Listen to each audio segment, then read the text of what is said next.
ആലു പറാത്തയ്ക്ക് വേണ്ടിയിട്ട് ആവശ്യമായ ഗോതമ്പ് പൊടി എടുക്കുക. അതിലേക്ക് ഉപ്പും വെള്ളവും കുറച്ച് അയമോദവും ചേർത്ത് നന്നായിട്ട് കുഴച്ച് മാറ്റി വയ്ക്കാം.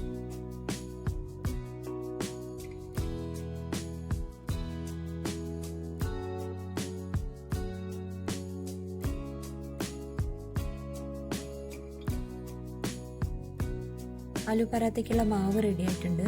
ഇത് നമുക്ക് കുറച്ചു നേരം പൊങ്ങാനായിട്ട് മാറ്റി വയ്ക്കാം. ഈ ഉരുളക്കിഴങ്ങ് ഇതുപോലെ ഉടച്ചെടുക്കുക കേട്ടോ.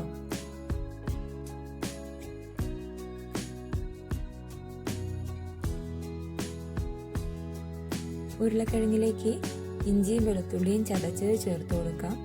പച്ചമുളക് ചെറുതായിട്ട് അരിഞ്ഞത് ചേർത്ത് കൊടുക്കാം. ചെറിയൊരു സവോള അരിഞ്ഞതും കൂടെ ചേർത്ത് കൊടുക്കാം.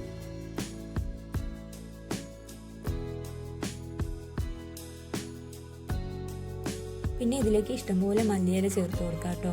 മല്ലിയിലയാണ് ഇതിൻ്റെ ശരിക്കുള്ള ടേസ്റ്റ്. ഇനി പൊടികളായിട്ട് നമുക്ക് അയമോദകം, ഗരം മസാല, ഉപ്പ്, കുറച്ച് മഞ്ഞൾപ്പൊടി, മുളക് പൊടി, കുറച്ച് കുരുമുളക് പൊടിയും ചേർത്ത് നന്നായിട്ട് കുഴച്ച് മാറ്റി വയ്ക്കാം. നമുക്കിത് പരത്തിയെടുക്കണം. അതിനായിട്ട് ഞാനിതുപോലെ മാവ് കുറച്ച് വലിയൊരു ബോളാക്കിയിട്ടാണ് എടുക്കേണ്ടത് കേട്ടോ. എന്താന്ന് വെച്ചാൽ ഫില്ലിങ് ഇതിൻ്റെ അകത്ത് വരാനുള്ളതാണ്. അതുകൊണ്ട് ഇതിലേക്ക് നമുക്കിനി ഫില്ലിങ് നിറച്ച് കൊടുക്കാം. നല്ല കട്ടിയിലാണ് മാവ് എടുത്തിട്ടുള്ളത്. ഇത് റോൾ ചെയ്ത് കൊടുക്കണം. ഇനി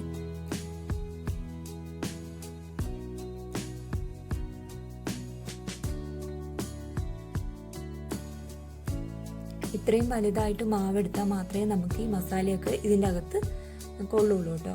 അതുകൊണ്ടാണ് വലിയ പീസായിട്ട് മാവെടുത്തിരിക്കുന്നത്. ഇനി ഇത് നമുക്ക് മെല്ലെ കുറച്ച് പൊടി ഇട്ടിട്ട് രണ്ട് സൈഡും അധികം അമർത്താതെ പരത്തിയെടുക്കണം. രണ്ട് സൈഡിലും പൊടി ഇട്ടതിന് ശേഷം മാത്രം പരത്തിയെടുക്കുക കേട്ടോ.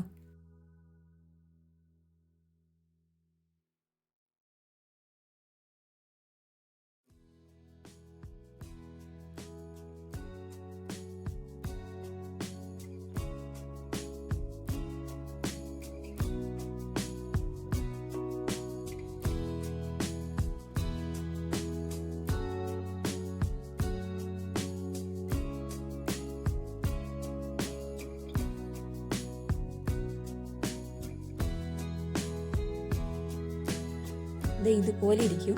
എല്ലാം നമുക്ക് ഇതുപോലെ പരത്തിയെടുക്കാം.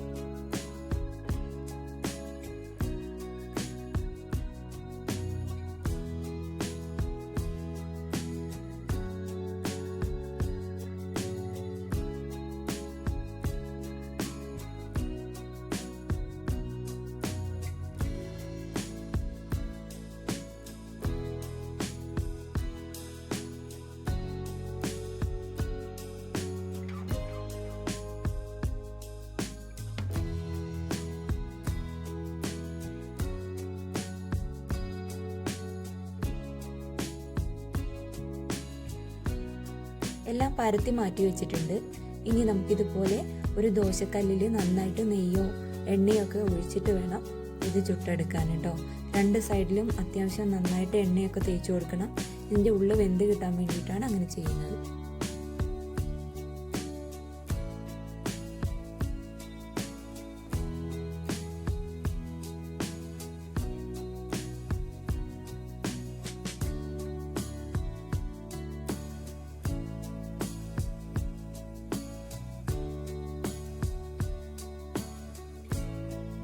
ആലു പറാത്ത ഉണ്ടാക്കാൻ എല്ലാവർക്കും മനസ്സിലായെന്ന് കരുതുന്നു. ഇത് വളരെ സിമ്പിളാണ്. നമുക്ക് ഇതിൻ്റെ കൂടെ കറീൻ്റെ ആവശ്യമൊന്നുമില്ല. എല്ലാവരും റെസിപ്പി ഒന്ന് ട്രൈ ചെയ്ത് നോക്കണം. ലൈക്ക് ചെയ്യണം, ഷെയർ ചെയ്യണം, സബ്സ്ക്രൈബ് ചെയ്യണം. Okay, thank you.